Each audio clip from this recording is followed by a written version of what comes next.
حدیث قدسی. فضیلت انجام فرایض و نوافل.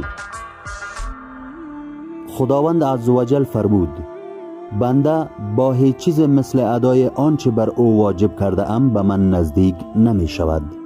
بنده من پیوسته با انجام نوافل به جای می رسد که او را دوست می دارم و هرگاه او را دوست داشتم برای او گوش و چشم و دست و پشتیبان خواهم بود.